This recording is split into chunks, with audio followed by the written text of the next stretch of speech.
Okay, so today we're going to talk about health, and health is very closely linked with stress, which we talked about last time. One thing that I don't think I made particularly clear was Lazarus's transactional model. So when we talked about Lazarus's transactional model, I said that we make two types of appraisals. We make a primary appraisal and a secondary appraisal.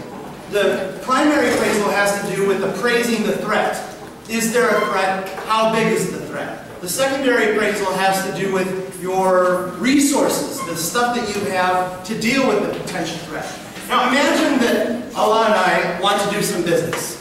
He has some simit that I want, and I have some money that he wants, right? If we exchange the simit for the money, we make a transaction, right? So the idea here is that we're making a transaction based on the appraisals. Do we have enough resources to pay, basically, for the threat? Just like in the real world, sometimes you don't have enough money with you, so you can put things on taksit, where you pay over time. So with the threat, if I don't have enough resources to pay for the threat, what happens is I need something else to pay for that. And that something else is the stress. So if I have enough resources, or if I perceive that I have enough resources to deal with the threat, then I don't have any stress. But if I don't have enough resources to deal with the threat that I appraise, then I get stress. Does that make sense? And the greater the disparity, the larger the threat compared to the smaller the amount of resources, the more stress I'm going to have. Okay, so in a long time ago, in a land not too far away, someone got sick. In history, what did people think caused people to get sick? God. God made you sick, right? You did something wrong, so God is punishing you and making you sick, okay? Anything else?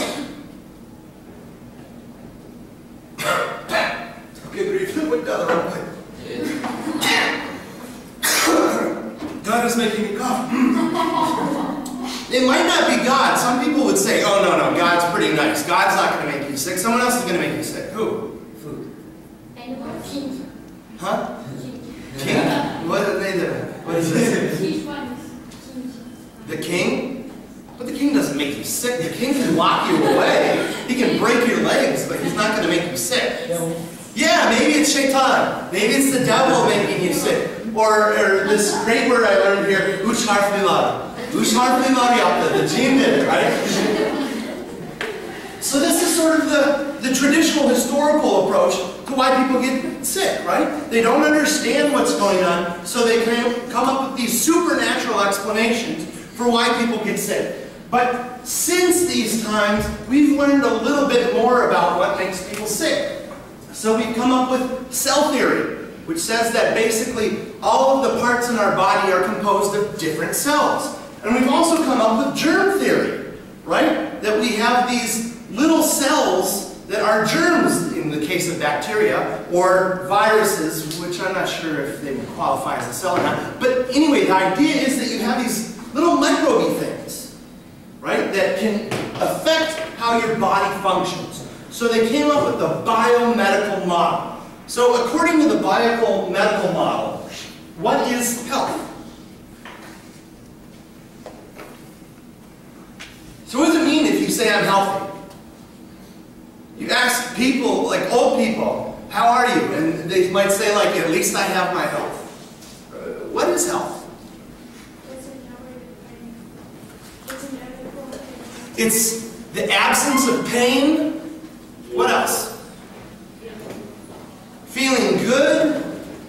Normality of physical and psychological well-being. So there's some well-being component. It's basically being free from disease, defect, and pain, right? I don't have a cold, I'm healthy. So health is this freedom from disease, defect, and pain. And these are all physically caused things, right? If you get AIDS, this is because of a virus, HIV, that affects how your immune system functions. Pain, right? This can be caused by a blow to the head or something else, some physical cause. Sickness, then, has physical causes, and it's basically the presence of disease or defects or pain. So what are some of the physical causes? Maybe you have too much salt. So too much salt means that you might have high blood pressure. Right? If you have high blood pressure, the doctor might tell you to stop eating so much salt, which really, really stinks if you like the Iskender from Bursa. A blow to the head. You know, getting hit in the head can cause you pain. It can also create brain defects that don't allow you to function normally, or viruses. Anyway, according to the biomedical model, if we have a disease or if we have a sickness, there's some physical cause to this. So in order to cure the disease or to prevent the disease, we need to address the physical causes, right? So there's some implications of the biomedical model. Probably the first big implication is that the physical is important. What bacteria are involved? What viruses are involved? What parts of the brain have been damaged, or the other parts of the body have been damaged? And the non-physical, therefore, is rendered as not important. So what non-physical things might we be talking about? We talk about bedside manner, how a doctor comes and talks to their patient. You know, does the doctor come and say, okay, you have hypertension, don't eat salt, you know, see you later? Or do they sit down and talk with you? You know, that hypertension is something that can lead to cardiac disease. If you want to live and see your kids grow up to school and get married and maybe have their own kids, you know, this might be something you want to avoid. So how much does the doctor actually care about the social needs of the patient? According to the biomedical model, this really doesn't matter, right? You have a doctor come in, okay, say, let me take your temperature, do this and that. All right, here's your prescription and we're done. Other things like visiting hours. People get sick and they go to the hospital. How much of the time can their loved ones spend with them? Are they free to come in at any time of the day? How do the hospitals here work? Do they have visiting hours here? Yes, probably. So what are the visiting hours like? 4 to 6. From 4 to 6, you have a little 2-hour window. So between 4 to 6, you can see your mother who's sick, and aside from that, you have to leave her alone, right? How about privacy? According to the biomedical model, privacy really shouldn't matter. I mean, in some senses, we might think that privacy and visiting hours could be important. If you have someone who's sick, the more visitors they have, the more bacteria and viruses that they could be exposed to, right? So that's a biomedical reason for limiting the visiting hours. There could be a biomedical reason for making sure that people are private to avoid cross-contamination. But other than this idea about cross-contamination, they don't need any privacy. You know, I've got a big room. Individual rooms are expensive, so let's just have one big room. And everyone can lay down on their beds, and I don't care who's naked and who's not, you can all see each other. Woohoo! It shouldn't matter, according to the biomedical model. Comforts. Can you bring things from home? Can you have flowers? Lots of hospitals, they have flowers. But other things, if you're in the hospital for an extended period of time, can someone bring you, like the teddy bear that you loved, or a blanket from home, or maybe some food that you like because the cafeteria food tastes like, you know, totally disgusting? The biomedical model would say this is completely meaningless. You know, having your teddy bear isn't going to affect you at all, so screw it. You don't need privacy. You don't get to have your teddy bear. You can eat this crappy food, and so on. Same thing with spiritual needs. So, if we want to better understand maybe how the psychological fits in, we should take a look at what happens when we get sick. So when we get sick, what happens to our bodies? How do we feel? What do we do? Tired. We feel tired. What else happens?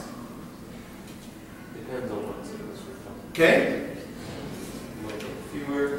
You might get a fever. So some people are going to get tired. Depending on what type of illness you have, you might get a fever. Pain. You might have pain. Sleepiness. As we say, generally when people get sick, they get tired. So when people are like sleepless, this is usually a little bit different from most of the other types of sickness. But so we have things like appetite goes down. Maybe the amount of liquid that you want to drink gets down. Probably have all experienced a situation when you've been sick and your mother or your father brings you some soup, tells you to eat, and they say, or you say, no, I don't want to eat anything. But they say, no, you have to have a little bit, right? Because your appetite is dropped, your temperature is increased, your arousal, meaning how alert and awake you are, is decreased, and also your immune system gets a big boost. Now, why would we expect to see these things? Why are these like good things to have if we get sick? Why would having your appetite decrease be a good thing?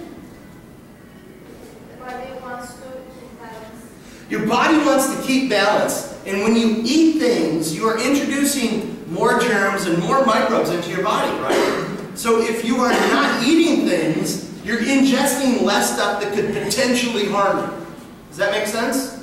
Often, if you think about the types of food that people like to eat when they get sick, they're often very simple, plain foods. You don't go out and eat gier when you're sick. You want something nice and comforting, like mercimek. How about temperature? Why is having your temperature increase a good thing? Immune system. Pardon? Immune system. What about your immune system? White cells. Okay? More?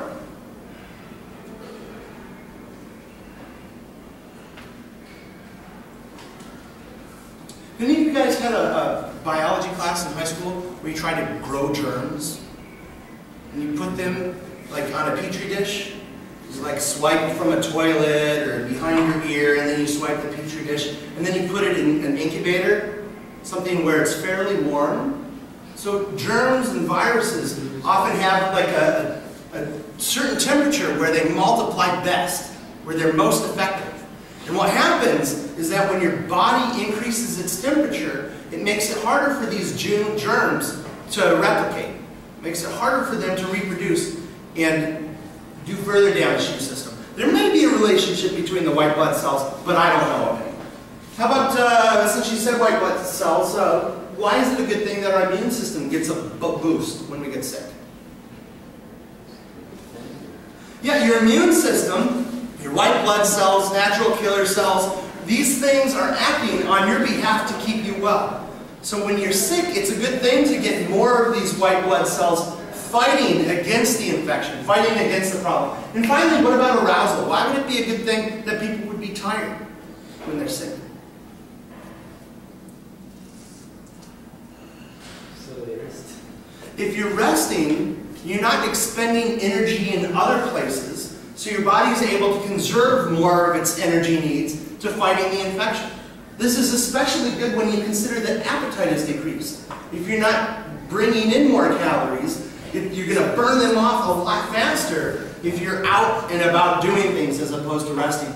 So by resting, you give your body a chance to fight the illnesses. Also, this decreases the likelihood that you're going to come into contact with other microorganisms. So, when we get sick, we see these things. So the question is, why? What makes us have an appetite decrease and our temperature increase? Fight viruses. Yes, it's to fight viruses, but what causes it? Is it the virus that produces this response, or is it something else? Something else. Yeah, as he pointed to, it's our brain. This is really sort of cool. When you get sick and your parents say like, oh, the cold is making you sick. The cold is giving you a fever. It's not the cold that's giving you a fever. It's your brain that's giving you a fever. It's your brain that's making you do this.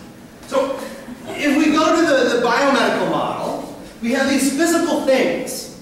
Viruses, bacteria, chemicals, things that are getting into the body and disrupting the body's normal metabolism. Right? And we have these certain defenders trying to protect the body from this stuff. What are these defenders known as? It's up there. Our immune cells. What? The macrophages. So what are macrophages and what do? They release cytokines. They're like big amoebas. Do you guys know what amoebas are? So an amoeba is a single-celled organism, and when it's hungry and it encounters another cell, it basically completely engulfs it and sucks it in. So these macrophages they encounter the bacteria, they encounter the viruses, they engulf them to kill them, and then they release cytokines. What are the cytokines? They're chemical messengers. And what do? Talk to the brain. Yeah, they tell the brain that there's a problem. They tell the brain, hello, something is going on here. We have something, and we need to deal with it. Please put the immune system on high alert. Initiate a sickness response. So the immune cells, the macrophages, they encounter these foreign substances, they engulf them, release cytokines, which then tell the brain that there's a problem. And then the brain produces all of these sickness responses. So, how can we know that the cytokines are responsible for these types of sickness responses? Well, we can do some experiments. So if we cut the vagus nerve connects to the brain, and it has a lot of cytokine receptors. That means it has a lot of chemicals waiting for cytokines to come and say, aha, we have something, right? If we cut the vagus nerve, what happens to the sickness response? We can completely eliminate the sickness response. This is really neat. So you have someone who's sick, they have a high fever, really low appetite. All you need to do to make them feel better is cut the vagus nerve. Then they won't be feeling so bad anymore. That's probably not a good idea though. But if you cut it, no sickness response. How about if we block the cytokine receptors? So we leave the vagus nerve intact, but we introduce these chemicals that bind with these cytokine receptors that don't allow the cytokines to get their messages through. Then what happens? No sign of Yeah, again, we have no sickness response. What if we have a healthy individual who takes some of you who aren't sick at all, and we don't cut your vagus nerves, we don't block your cytokine receptors, but instead we inject cytokines into you? What's going to happen? He's gonna be sick. Yeah, you're going to not necessarily be sick, but you're going to show this sickness response. You're going to get a fever. You're going to feel tired. You're going to have a decreased appetite. So we can manipulate these things experimentally to learn about the effects of the cytokines and the brain's reaction to them. So the cytokines send a message to the brain, and the brain produces this involuntary response. Involuntary means it's reflexive. You don't have to think about it, it just happens. Right? Boom! Now, remember when we were talking about classical conditioning? We said that we could associate one reflex with something that didn't normally produce that reflex to create a relationship between those two things. So, if this is a reflexive response, possibly we can classically condition the brain to exhibit a sickness response or not. So, let's see how people did this. So, Ader and Cohen, they had a group of control rats and a group of conditioned rats. Both of these rats are going to be drinking saccharin-flavored water. But one of these rats, when they drink the saccharin-flavored water, there's also, let me try to pronounce it correctly, cyclophosphamine. So in addition to the saccharin, they get the cyclophosphamine, which is an immunosuppressor. What does that mean, an immunosuppressor? Is it going to increase or decrease the immune system's function? Yeah, so it's an immunosuppressor, meaning that it decreases the immune system's function. So by pairing these two together, over time, what should happen? So the saccharin originally is neutral, right? But we pair these two together so it loses its neutrality, so it becomes a conditioned stimulus, and if it does become a conditioned stimulus, what should happen later if the rat tastes the saccharin water? The immunity should go down. The immune system function should drop, even without the cyclophosphamine. So, okay, so we've got both groups of rats that are drinking saccharin happily, and then we're going to expose both of them to an antigen. This is a substance that's going to lead to an antibody response that's going to lead to a sickness response. Okay, so we expose them both to this antigen, then we give the conditioned rats and the control rats some of the saccharin water again. What should happen if we were successful?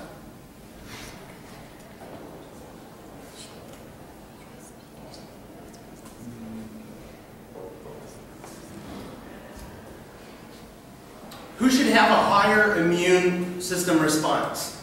The control group or the condition group?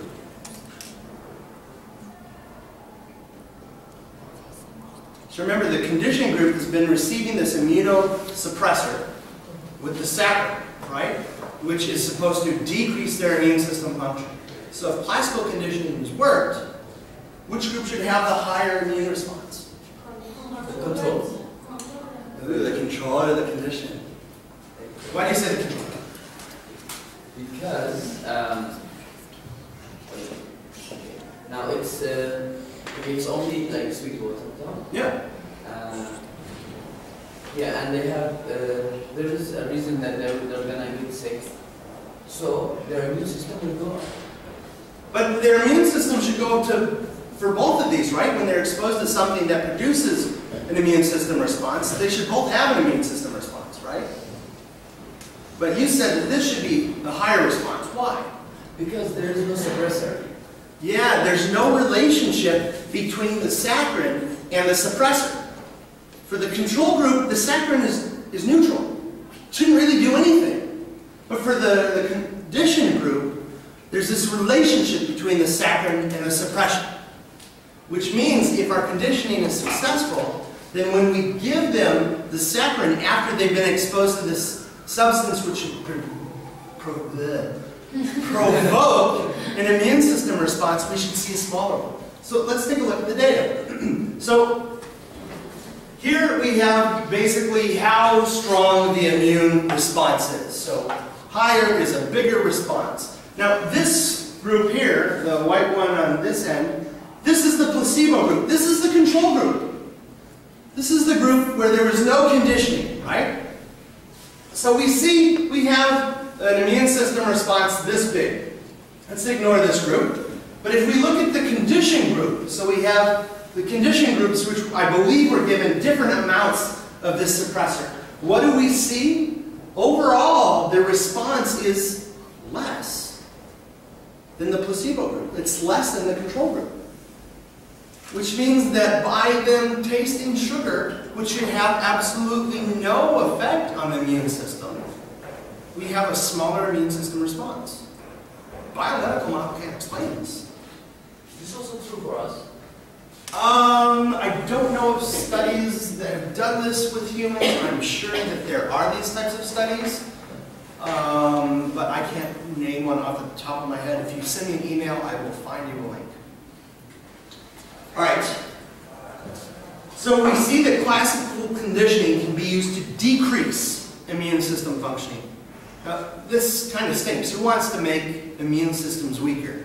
Well, maybe governments do. If they're going to fight a war, if there's a way that they can classically condition the enemy's immune systems to decrease, they might like that. But as psychologists, you know, we're supposed to improve life, not to make things crappier. So let's see if we can make the immune system function better by classical conditioning. So these guys did another experiment. They used control rats again, where they're going to be getting saccharin water, but the saccharin water is not paired with it. For the conditioned rats, they get the saccharin water, but it's paired with these, I don't know, polyic. It's an immuno enhancer. It's something that boosts the immune system function. Okay? Now, they actually gave these rats injections. So we want to avoid a confound, right? So we also need to make sure that the control rats get injections too. How can you give the control rats injections? Can you do that? We inject them, but it's not actually. Yeah, we inject them, but we don't inject them with immuno enhancer. We inject them with something that should have no effect at all. Basically salt water. Right? We give them a little salt water. So everyone's getting injections, so we don't have a confound or anything. But one of the injections has this immuno enhancer. And by pairing these two over time, the saccharin water should lose its neutrality and become the conditioned stimulus. Then later, if we provide the saccharin water all by itself, if it has become a conditioned stimulus, what should happen? We should see enhanced immune responses. So they re-expose some of the condition to saccharin, and what happened? You see a greater immune response. So they measured for the presence of a particular type of white blood cell, NK cells, or natural killer cells that go out and destroy the bad stuff. So again, we come up with this problem. How can the biomedical model explain these results? The biomedical model says that illness and health have physical causes. But sugar water doesn't affect health or illness. I mean, it might. If you drink sugar water all the time, you'll get really fat, and this will make you less healthy. But in the amount that the rats are getting it, oh no, it shouldn't have any effect. Is it able to use it? Huh? Would you use this?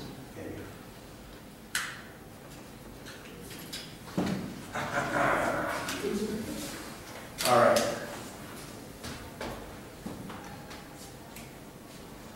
Okay, so this group of authors did something with humans. Now, they didn't do this classical conditioning technique, but they wanted to see if something else that a biomedical model couldn't explain affected people. So they took 86 patients with breast cancer. They divided them into groups, random assignment, right? And you have a control group, and you have a group therapy group. So the group therapy group, they come together, they talk about their illness, they make some friends, they learn some self-hypnotism techniques to help them relax and calm themselves. In the control group, they don't get this experience. What happens? I mean, according to the biomedical model, what should happen? Nothing should happen. Nothing should happen, maybe. Right? Because we're not giving them any drugs to treat the cancer. It's something, this relationship between two people, it's not physical the same way that this drug is, right? So maybe nothing should happen. Or maybe even we might expect that the group therapy group would die faster because they're exposing each other to germs and all that nasty stuff. Anyway, the group therapy group, they live twice as long. Almost everyone died, so that's kind of sad, but everyone does die. But the group therapy group lived longer than you would expect just due to chance alone. So again, the biomedical model has a real difficult time explaining things like this. All right, so back to cortisol. Last time we were talking about stress, right? We were talking about the sympathetic and the parasympathetic nervous system.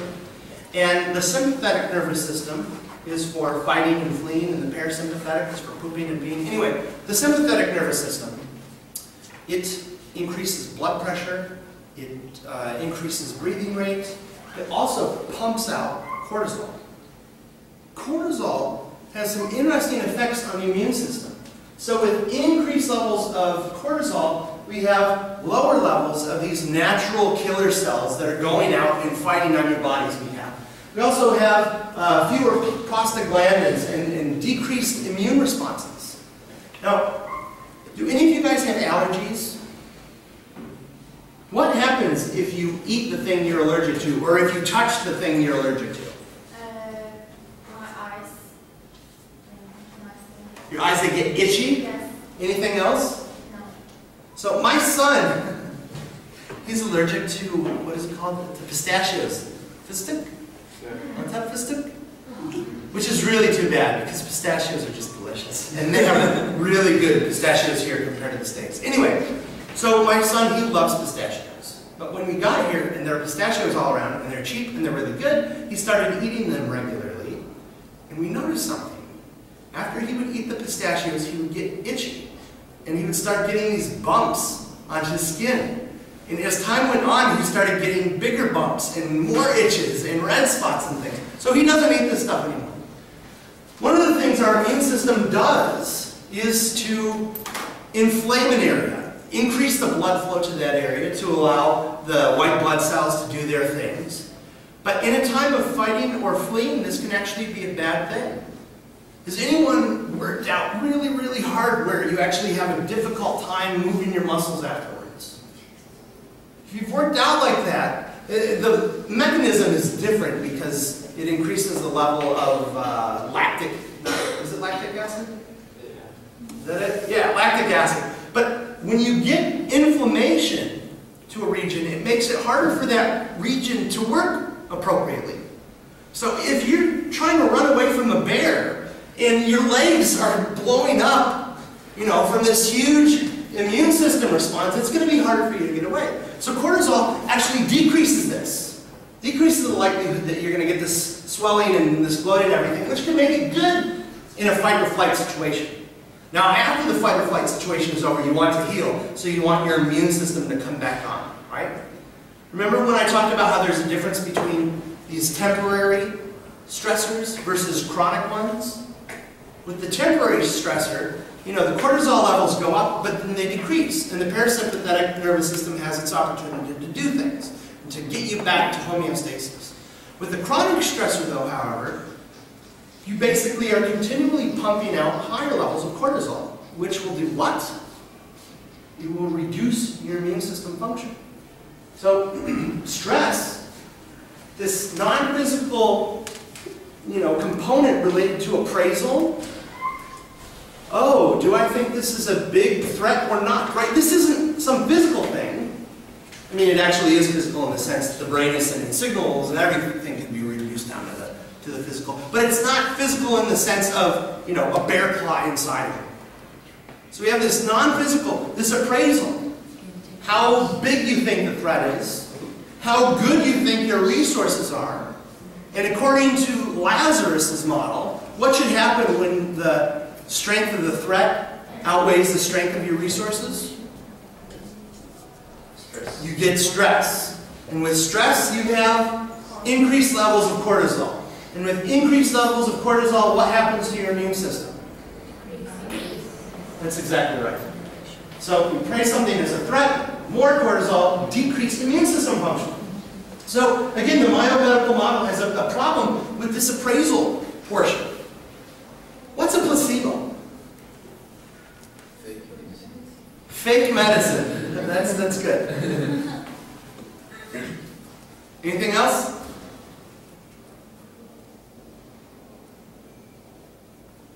So a student from last semester made an extra credit video about placebos, and the person was suffering from depression.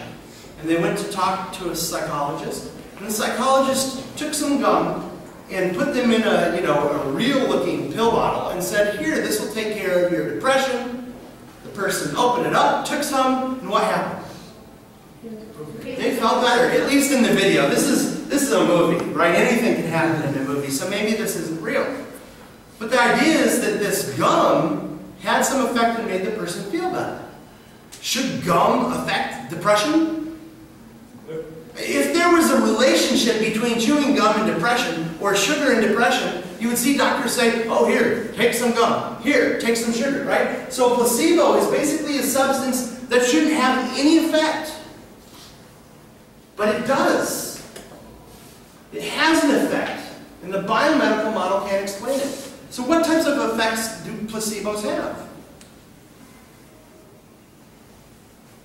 In the one situation, the person lost their depression, but that's a, you know, that's a fake movie.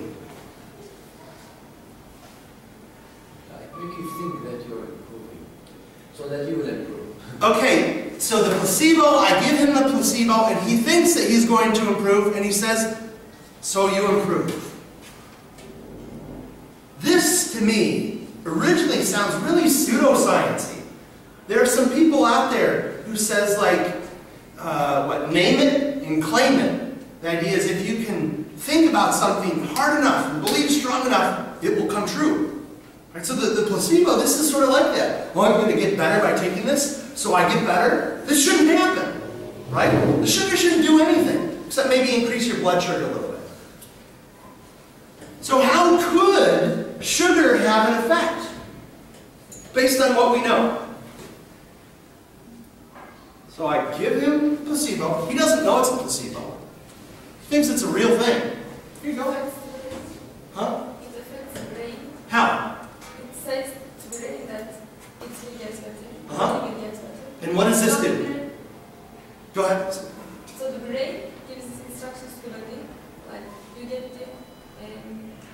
medicine you will get better. Okay? This relation makes the body get better. Okay, so I buy everything you're saying, except I want to know how the brain goes from, okay, I have the medicine to get better, to how it gets better. Yeah? If the body knows the real effect, it can produce this. The body can produce the real, not real, fake attitude. So the body can produce fake attitudes. Okay, I'm not so sure. Sickness response, maybe?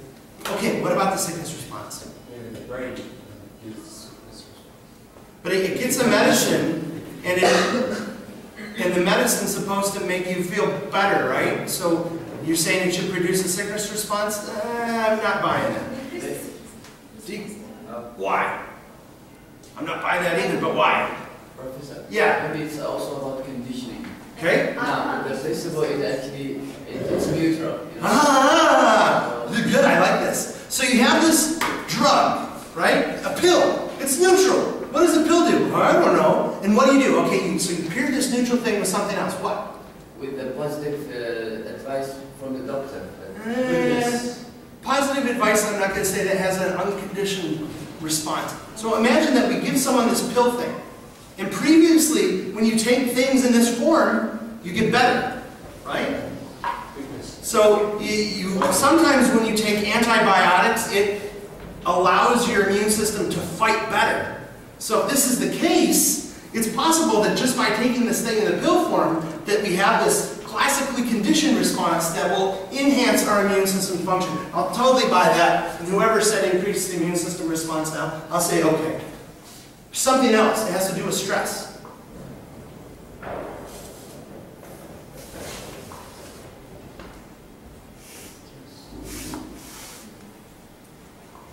I shake.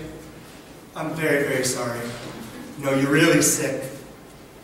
You're probably going to die soon. How do you feel?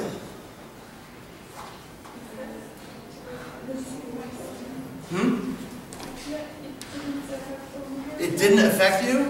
Your doctor comes and tells you, I'm sorry, you've got cancer. You're going to die. How do you feel? Stressed. You feel stressed. And when you're stressed, what happens to your cortisol levels? Increase. And when cortisol levels increase, what happens to your immune system?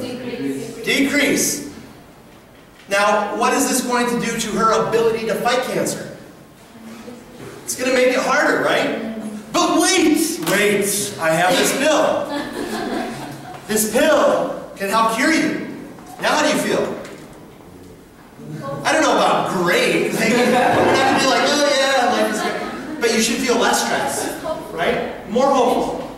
And think about that appraisal, right? So you have the primary, you have this threat, the cancer, and now you have your resources. Aha, but now we can add in the resource of this pill.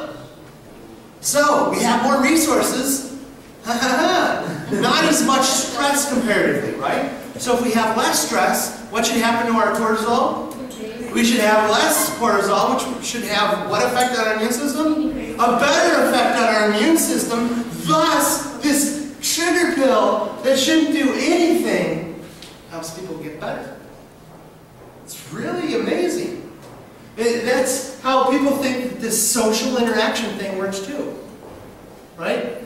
Remember when we talked about primary reinforcers with not classical conditioning, but operant conditioning? And I said things like sex, food, water, friends, social contact. So you have social contact in this group meeting. What happens? Stress goes down, cortisol goes down, immune system goes up. It might not let you beat cancer completely, but it might allow you to stay alive longer. All right. Why do doctors lie to their patients so that they live longer? This is actually really interesting. This is a big ethical issue that doctors are actually dealing with right now. So you can prescribe placebos. Doctors can actually prescribe placebos, where the person goes to the pharmacist and pays good money for sugar. Now they don't know that it's sugar, unless they jump on the internet and try to figure out what type of drug it is that they've been given, then they can learn that it's a placebo. But otherwise they have no idea. And there's a question about whether or not they should do this. Is this ethical? I mean, you're lying to your patients.